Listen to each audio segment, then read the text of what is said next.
Ana, eu quero ouvi-la, mas antes a gente vai trazer alguns prints dessas conversas entre o ex-banqueiro Daniel Vorcaro e o Thiago Miranda, que trabalhava no grupo de comunicação do Léo Dias. E eles, em várias conversas, trazem à tona essa questão da Malu Gaspar, da jornalista. Então eu vou trazer alguns prints de tela para nossa audiência também acompanhar a conversa entre o Thiago Miranda, do grupo de comunicação do Léo Dias, e DV Daniel Vorcaro. Então vamos lá. Deus cuida de tudo, estamos juntos. Daniel Vorcaro, agora tenho que frear a Malu Gaspar. É quem vai dar trabalho nos próximos dias. Thiago Miranda, o namorado dela é amigo de uma amiga minha. Daniel Vorcaro, ela vai começar campanha contra se não entrarmos. Thiago Miranda, deixa eu ver o que consigo. Ela já te acionou aí? Daniel Vorcaro, tem que ser com cuidado porque ela é difícil. Depois mais um print das conversas. Daniel Vorcaro, na página seguinte, vamos ter que tentar pegar algo dessa mulher no pessoal. Thiago Miranda responde, exatamente, ela joga baixo, vou revirar a vida dela. Alguma coisa vamos achar. Numa próxima tela de troca de conversas, Daniel Vorcaro, obrigado amigo, mas a questão da Malu, se tiver algo, acho bem válido. Questionar ela agora em off pode arrefecer. Thiago Miranda, ok, meu time está atrás, precisamos achar algo. Até o score dela é quase 1000. O score deve ser no Serasa, né? Que eles devem ter buscado a pontuação dela, que ela é uma boa pagadora. Boa pagadora, além de tudo. PQP. Próxima tela. Thiago Miranda, nem multa na CNH dela encontrei. Filhos novos ainda também. Te deixo ciente, vou achar algo. Próxima tela. Thiago Miranda, Malu está calada, me dá até medo do que ela está preparando. Vorcaro, tá calada não, vai soltar uma bomba, mandou perguntas de RPPS, etc. Enfim, aí algumas palavras ali, ela não cansa. Próxima tela. Deixa eu ver aqui, temos mais? Temos. Thiago Miranda, ri, depois fala, o problema é que ela não liga para dinheiro. Vive uma vida de merda. Jornalista esquerdista. Vorcaro, verdade. Thiago Miranda. Tinha que levá-la para Isto É. Ela salvaria a audiência. Mas ela sabe que é sua. Daniel Vorcaro. Lá ficamos expostos. Chamar. Temos mais tela? Temos. Thiago Miranda. Estou montando a proposta da Malu. Vou falar com ela às 11 novamente. Pensei em uma luva e um fixo mais alto. Vorcaro. Luva de 1,5 milhão e salário de 120 mil por mês. O que acha? Miranda, você quer me sugerir uma média ou posso seguir meu feeling? Pensei luva 1 milhão, salário de 150. Acho que luva mais alta é mais atraente, né? E aí o Vorcaro responde, temos mais? Vorcaro, Malu e Lauro vieram com mais fúria após a abordagem. São muito filhas da...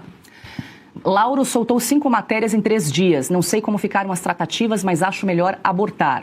Miranda, eles me pediram um tempo para organizar a vida. Eu vou para outro caminho, vou descobrir algo. Eles não são santos. Miranda, eu preciso arrumar uma forma de calar essa mulher. Ela é intragável. Vorcaro, precisamos. Miranda, ela tenta bater até derrubar. Vorcaro, contratar ela de lá. Boa, não tinha pensado nisso. Pode ser uma saída, mas precisa ser para ontem. Vorcaro diz, fazer proposta milionária para ela. Paula, essas mensagens que você leu, elas são assustadoras, porque se nós presenciamos aqui na Oeste o use a criatividade, conversado por 2 juízes auxiliares ao ministro Alexandre de Moraes, né? Não acharam nada na revista Oeste, use a criatividade. Agora nós temos o joga baixo, é só jogar baixo. E contra o jornalista Lauro Jardim também as ameaças, né, de agressões físicas, ou seja, a imprensa sob ataque. E aí a imprensa, estou falando de uma imprensa, aqui nós vamos defender, acho que o mestre Augusto pode até falar mais sobre isso, a imprensa. Você pode ter um lado político, um lado ideológico, imprensa é imprensa e você do outro lado escolhe o que você quer fazer, o que você quer ler, o que você quer consumir. Agora, fato é, Paula, que a Malu Gaspar é uma jornalista independente. Eu já vi matérias da Malu, ela bate para os 2 lados, é uma jornalista raiz, old school, né, digamos assim, uma jornalista investigativa que não tem medo de sair procurando, puxando os fios, investiga bastante. e vou achar algo. Joga abaixo e vou achar algo. Pois bem, Paula, assim que essas informações foram disponibilizadas hoje mais cedo, eu fiz algumas apurações em torno desse caso, de pessoas ligadas a esse caso, e o que eu pude apurar, Paula, é que houve uma proposta, sim, a Malu Gaspar, uma proposta milionária, e ela declinou de imediato e comunicou ao Globo imediatamente. Ou seja, assim que ela foi abordada, não ouvi isso diretamente da Malu, mas de pessoas em torno deste caso, e essa informação ela é uma apuração de fontes primárias, de que houve sim, e agora, claro, que todos nós, assim como na revista Oeste, usem a criatividade, nós ficamos pensando na própria segurança física da Malu Gaspar. A gente espera que o jornal O Globo, as organizações O Globo, que eles possam estar disponibilizando uma equipe de segurança para Malu Gaspar, porque nós estamos falando de bandidos. Bandidos que ameaçaram, trocaram mensagem para agredir um jornalista, inclusive um jornalista que eles já tinham dividido o palco, porque nós já mostramos vídeo aqui do Lauro Jardim e do Daniel Vorcaro dividindo o palco, e numa cerimônia, enfim, numa reunião aberta ao público, numa cerimônia, não sei se era banco, se era alguma instituição, e o Vorcaro, inclusive, dizendo, não, aqui o jornalista elogiando o Lauro Jardim, e logo depois a gente viu aquelas mensagens dele falando, não, tem que dar na boca, tem que quebrar os dentes. Nós estamos falando de bandidos. A história dos 129 milhões da mulher do Moraes até hoje não foi esclarecida. O tal suicídio do Sicário até hoje não foi esclarecido. O que acontece nos bastidores, nós estamos falando de bilhões de reais que correm para calar todo mundo, para comprar todo mundo, parlamentares, judiciário, executivo, para ameaçar jornalistas. Então, Paula, é uma situação gravíssima essa. Essas ameaças contra a jornalista Malu Gaspar, vou achar algo, joga baixo. E não acharam nada. Ou seja, é uma jornalista independente, repito, que comunicou ao jornal O Globo, às organizações O Globo, que havia recebido essa proposta e que estava declinando. Até quando, Paula? Até quando? Me chama a atenção que, há poucas semanas atrás, o ministro Gilmar Mendes votou pela domiciliar do pai do Vorcaro e para mandar o primo do Vorcaro para casa. Ele não via indícios ou necessidade de usar preventivo. Até quero depois perguntar para o Marcelo a respeito disso. Para o Gilmar Mendes, o pai e o primo de Daniel Vorcaro deveriam estar em casa. Gilmar Mendes não vê nenhum problema em o Toffoli assinar uma série de devoluções de dinheiro de todas aquelas empresas gangsters que atuaram na Lava Jato e que fizeram acordo de leniência com advogados caros, ou seja, ninguém foi pressionado a nada ali, né? Mas, vamos lá, isso aí é um ataque ao jornalismo brasileiro e a reação da Malu. Agora, o Grupo Léo Dias se manifestou sobre isso? Porque o Grupo Léo Dias, em tese, estava sendo usado pelo Vorcaro para propor um contrato de trabalho que, na verdade, era um cala-boca. É uma mordaça. Exatamente, Ela vai trabalhar para o Grupo Léo Dias e vai seguir qual orientação editorial, né? O grupo precisa se manifestar também. Ele era o quê? Era só uma ponte para o Vorcaro? O Vorcaro era dono do Grupo Léo Dias? Esse é o tipo de coisa que precisa vir a público se explicar, porque tem essas mensagens. Ou negar todas essas mensagens, mas se negar vai ter que dar um argumento melhor. Alguma coisa precisa fazer. Silêncio não vale nessa hora. Nós estamos falando aqui de uma denúncia gravíssima, revelações muito, muito graves do que estava acontecendo, com uma tentativa de extorquir, ou de ameaçar, ou de oferecer dinheiro, comprar silêncio de jornalistas. No Brasil do Lula, da democracia, nós vimos desmonetização de canais, inclusive a Oeste, mas vários outros perfis foram desmonetizados também. Ameaças, com muita ameaça para, obviamente, tirar contas das pessoas. Agora a gente está vendo aí empresários ligados ao poder. O Vorcaro foi recebido na sala do Lula, tá?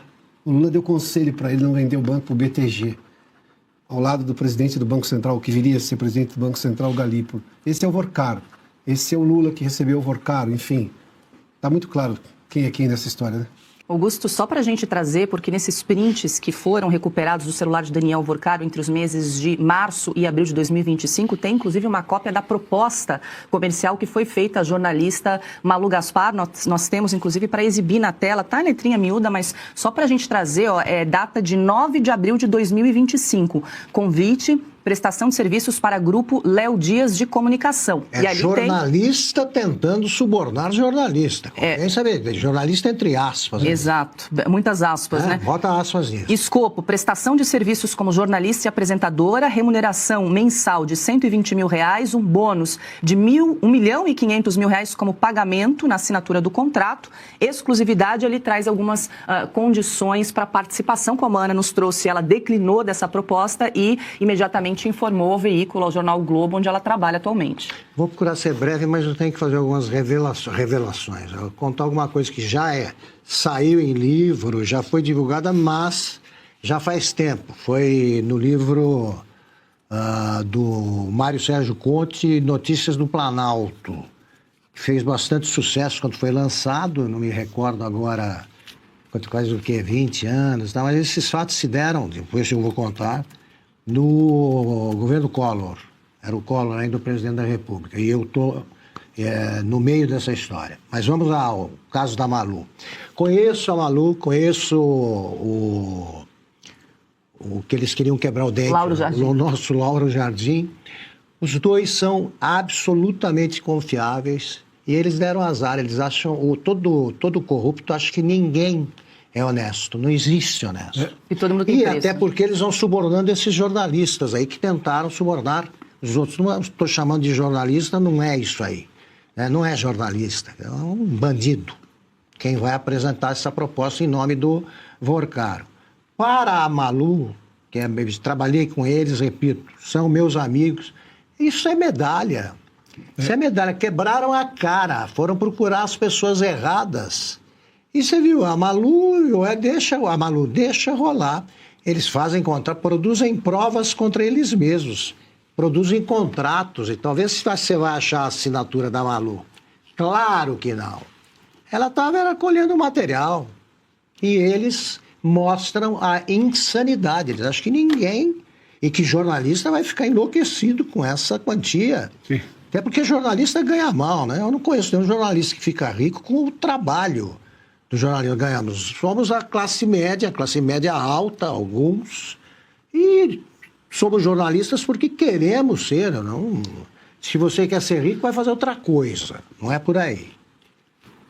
Comigo foi o seguinte, isso o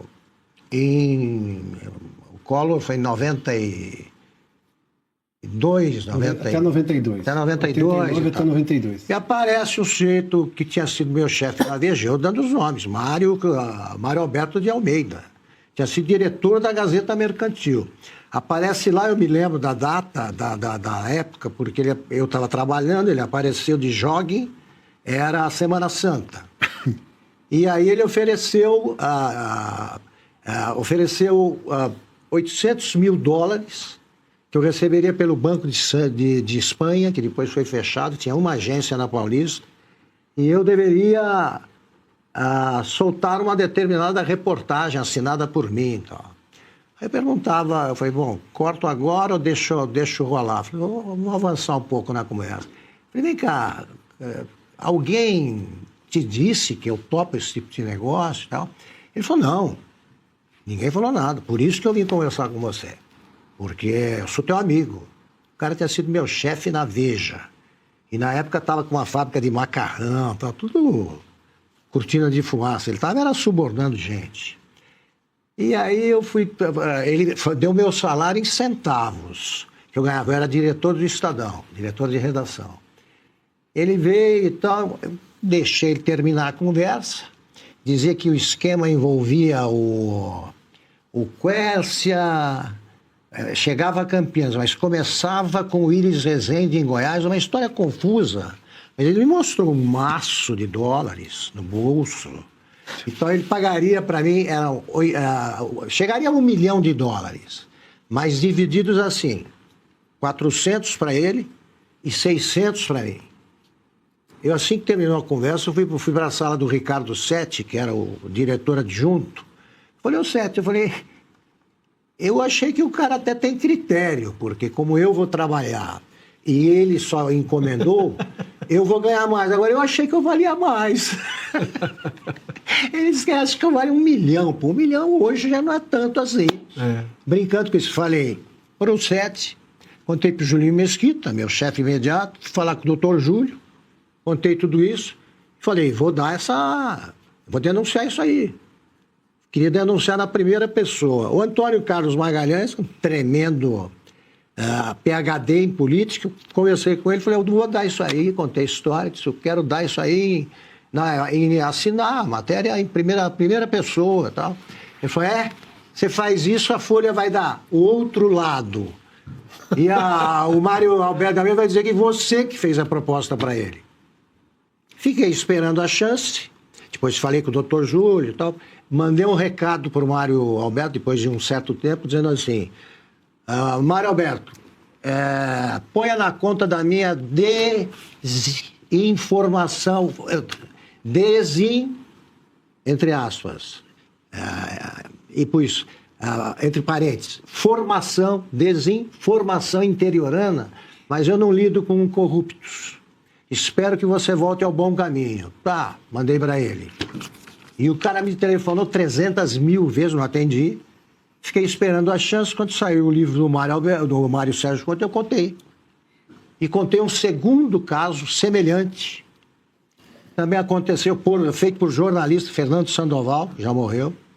E eu cheguei e propus, pelas informações que me foi possível juntar nas duas conversas muito parecidas, eu dei uma entrevista para a revista Imprensa do seguinte, olha, vamos quebrar o sigilo bancário de todo diretor de redação, todos.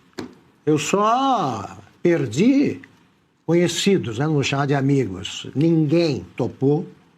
E eu fiquei visto como um exibicionista, ali, etc. Mas dei o nome, dei a quantia, dei tudo e denunciei. Saiu uma reportagem na Veja e na 0 Hora também fazendo a mesma denúncia. Agora, o que vocês acham? Eles resolveram subornar, o Paulo Moreira Leite também recebeu uma abordagem semelhante. Que tal? Vocês acham que esses caras são tão azarados, os corruptores, que eles foram falar justamente com 2 que não toparam? Só nós. Ou eles falaram com mais pessoas que ficaram bravas com a ideia de quebrar o sigilo bancário e revelar contas do Banco de Espanha, que não por acaso, como diria a Veja, foi fechado pela polícia da Espanha. Tinha uma agência no Brasil. Falei, vamos examinar isso aí, vamos atrás desse negócio. Ninguém seguiu essa proposta. E eu continuei sossegado nos 10 minutos que precedem o sono. Sim. Né? Aí, então, esses caras, eles devem encontrar jornalistas que topam. E encontram também, não é heroísmo nenhum, jornalistas que estão dispostos a dizer a verdade. Eles me ofereceram um suborno, acabaram me dando uma notícia, que ficou pública. E me processaram, mas a carreira deles acabou. Sim, claro. Então, eu sei como é que isso é, sei como é que a gente recebe. Num primeiro momento você se sente mal, porque você acha, como é que pode? O cara não te conhece. Pois bem, é medalha receber isso aí. É mais um atestado de probidade aí que recebem o Lauro Jardim e a Malu.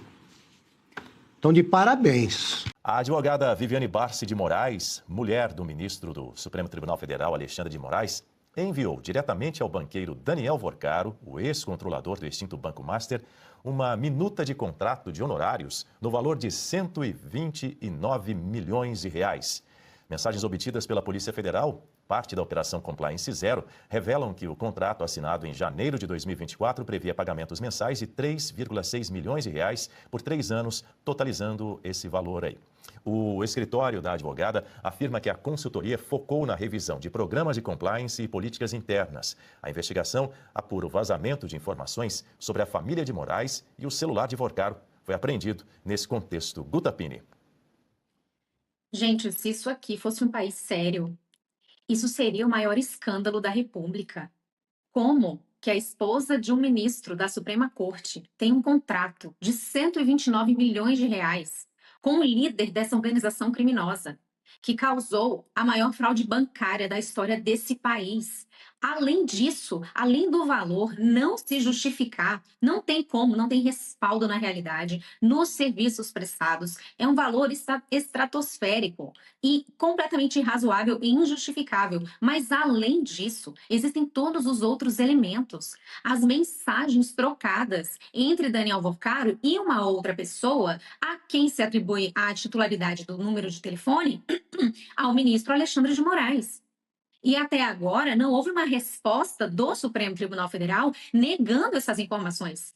E qual que era o teor dessas mensagens? Uma delas, no dia da prisão do Daniel Vorcaro. E aí, conseguiu bloquear?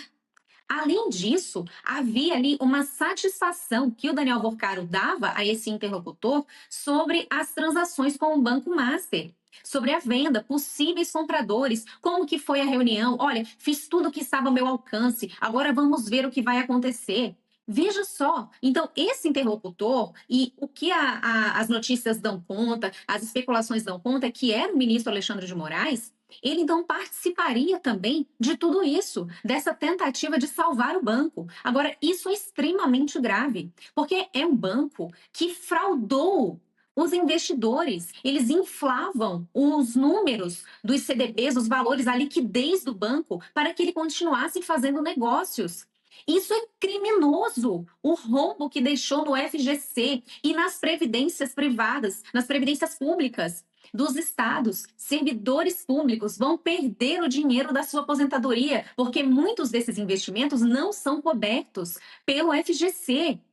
E esse ministro, até agora, não precisou prestar esclarecimentos, no mínimo. Não temos notícias de investigação sobre isso. Embora o ministro Gilmar Mendes tenha falado, quando ele foi questionado sobre isso, não, isso está sob investigação. Mas até agora, nenhuma divulgação de inquérito que foi aberto, de pelo menos uma autorização ali junto ao Supremo Tribunal Federal para que isso seja investigado, averiguado minimamente, nenhuma declaração do ministro do Supremo em relação a isso, que de fato rebata tudo isso que já veio à tona. Isso é um escândalo. A gente não pode parar de falar isso, até porque, além de tudo isso que está acontecendo, o ministro continua atuando normalmente. Está na caneta dele ali a decisão se o ex-presidente Jair Bolsonaro vai voltar ou não para a prisão, se vai poder ficar em casa por conta das suas condições de saúde. É este ministro que tem esse poder ainda hoje. Esse ministro está se valendo da AGU para fazer a sua defesa num processo nos Estados Unidos.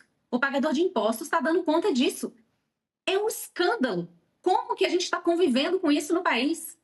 Agora, Berenice, a gente exibiu aí o print, né, da mensagem em que a Viviane Barsi de Moraes encaminha via WhatsApp a minuta do contrato do Banco Master diretamente para o Daniel Vorcaro, contrato que previa a prestação alegadamente, aí, segundo o escritório, em resposta, né, em nota de serviços jurídicos ao Master perante o Banco Central, a Receita Federal e o Congresso Nacional. Foi assinado, portanto, em janeiro de 2024. Estabelecia esse pagamento aí que a gente mencionou de mais de 3,5 milhões de reais. Essas mensagens aí, essa mensagem especificamente que nós acompanhamos, foi extraída do celular do Daniel Vorcaro, ainda apreendido lá em novembro de 2025, durante a primeira fase da Operação Compliance Zero. O aparelho foi anexado ao inquérito que investiga o vazamento das informações sobre a família do ministro Alexandre de Moraes. Em nota, o escritório afirmou que a consultoria teve aí como foco a revisão lá daquele programa de compliance das políticas de prevenção, a lavagem de dinheiro, do Código de Ética e Conduta e de normas internas relacionadas ao relacionamento com o poder público, licitações, conflitos de interesses